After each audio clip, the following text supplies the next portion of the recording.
Et si, et si l'humanité telle qu'on la connaît n'était pas une finalité? Si elle n'était en fait qu'un pont, un passage, vers quelque chose de bien plus grand?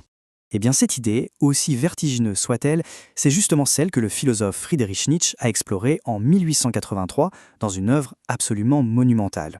On va donc s'attaquer ensemble à son chef-d'œuvre, Ainsi parlait Zarathustra, un livre avec un sous-titre qui donne le ton. Vous allez voir, un livre pour tous et pour personne, tout un programme.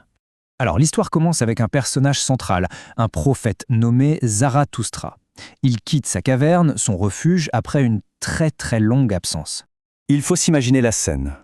Après 10 années complètes de solitude dans les montagnes, Zarathustra déborde littéralement de sagesse. Il en a tellement accumulé qu'il ne peut plus la garder pour lui. C'est un besoin viscéral de la partager. C'est lui-même qui le dit d'ailleurs. « Voici, je suis dégoûté de ma sagesse, comme l'abeille qui a amassé trop de miel.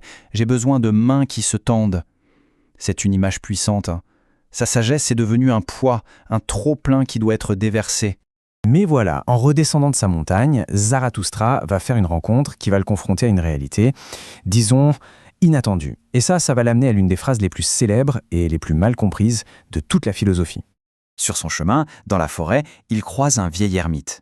Un saint homme, complètement coupé du monde, qui passe ses journées, tout heureux, à chanter les louanges de son Dieu. Et une fois qu'il a quitté le vieil homme, Zarathustra, abasourdi, se parle à lui-même. Serait-ce possible? Ce vieux saint dans sa forêt n'a pas encore entendu dire que Dieu est mort. Le choc est immense. Alors attention, quand Nietzsche écrit ça, ce n'est pas juste une proclamation d'athéisme. Non, c'est beaucoup plus profond. C'est un constat, celui que les Lumières, la science, la raison ont en fait détruit les fondations sur lesquelles reposait toute notre morale et nos valeurs. L'humanité se retrouve soudain face à un vide immense. Et face à ce vide, que faire? Zarathustra arrive avec une proposition, ou plutôt un choix crucial pour l'avenir de l'humanité. D'un côté, le surhomme. De l'autre, le dernier homme. Il arrive sur la place du marché et annonce à qui veut l'entendre « Je vous enseigne le surhomme ».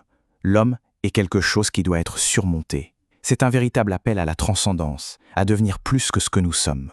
Le fossé entre les deux est énorme. D'un côté, on a le surhomme, l'Ubermensch. Lui, il crée ses propres valeurs, il cherche constamment à se dépasser. C'est ce fameux pont vers l'avenir, un être qui embrasse la vie, avec toute sa joie, mais aussi sa souffrance. Et de l'autre, le dernier homme. Lui, il ne veut que son petit confort, sa sécurité, surtout pas de risque, juste la santé et un petit plaisir pour la journée. C'est la fin de toute ambition, l'humanité qui se recroqueville sur elle-même. Et comment la foule réagit à ça d'après vous?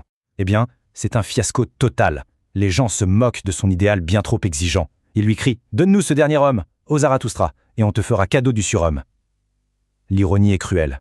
Et pour nous faire vraiment sentir le poids de cet échec, Nietzsche nous offre une allégorie, une image absolument inoubliable, celle du funambule sur sa corde.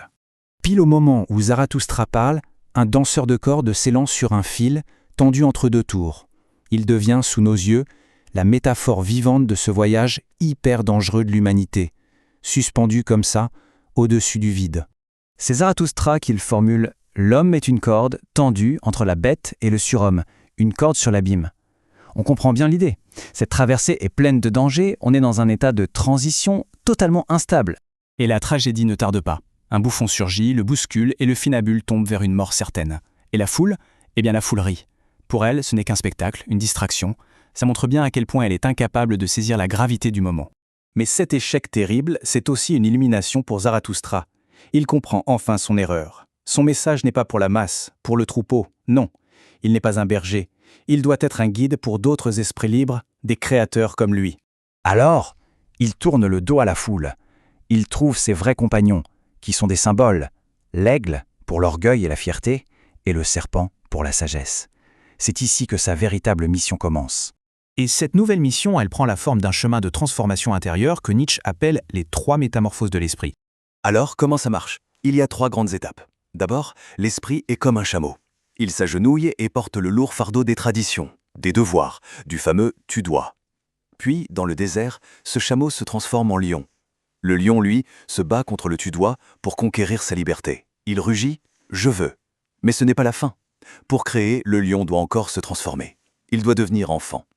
L'enfant, c'est l'innocence, un nouveau départ, un créateur de valeurs nouvelles qui dit un grand oui à la vie.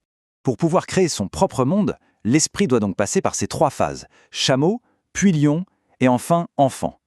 Et la question que l'œuvre nous renvoie finalement, c'est celle-ci. Dans cette grande métamorphose, à quelle étape se trouve notre esprit ?